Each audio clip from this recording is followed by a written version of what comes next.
wa ala alihi wa sahbihi wa man tabi'ahum bi ihsanin ila yaumiddin, amma ba'd.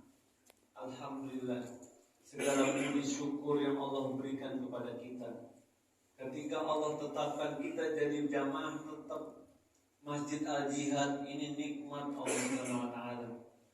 Karena nggak bisa dipungkiri, Pak, ada teman-teman kita yang pindah duluan, ya kan? Ada kan? Ada teman-teman kita yang masih hidup tapi nggak mau dia datang ke masjid. Dan ketika kita masih hati kita condong ke masjid, cinta dengan rumah Allah, ini nikmat. Ana dikabarkan kemarin ada yang cerita sama Ana, Ustaz, ada orang rumahnya depan masjid persis, nggak pernah ke masjid barang sekali.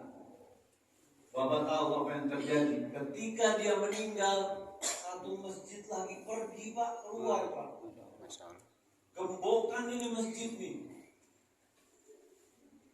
Gak bisa meminjam tempat buat mandiin jenazah, gak bisa. Mau disolatin gak bisa. Ini true story nih, bukan ngarang-ngarang. Dan ketika Allah jadikan kita orang yang sering datang ke masjid, alhamdulillah, karena ada orang yang seperti itu. Dan yang jadi pertanyaan, apakah kita sudah tua masih perlu belajar, ya? Dan pembahasan kita bukan belajar fisika, ya Pak, ya? Bukan belajar biologi, belajar agama. Kita lihat kisah seseorang di zaman tabi'ut tabi'in, generasi kedua setelah Rasulullah SAW.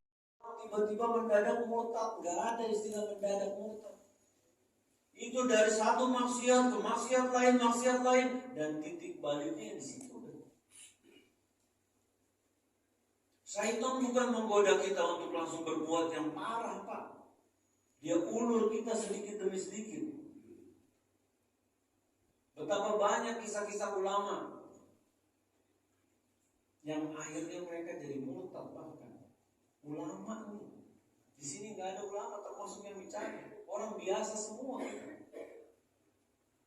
Harusnya kita lebih khawatir, jangan sampai merasa aman. Anak umroh, istri anak 11 orang wanita.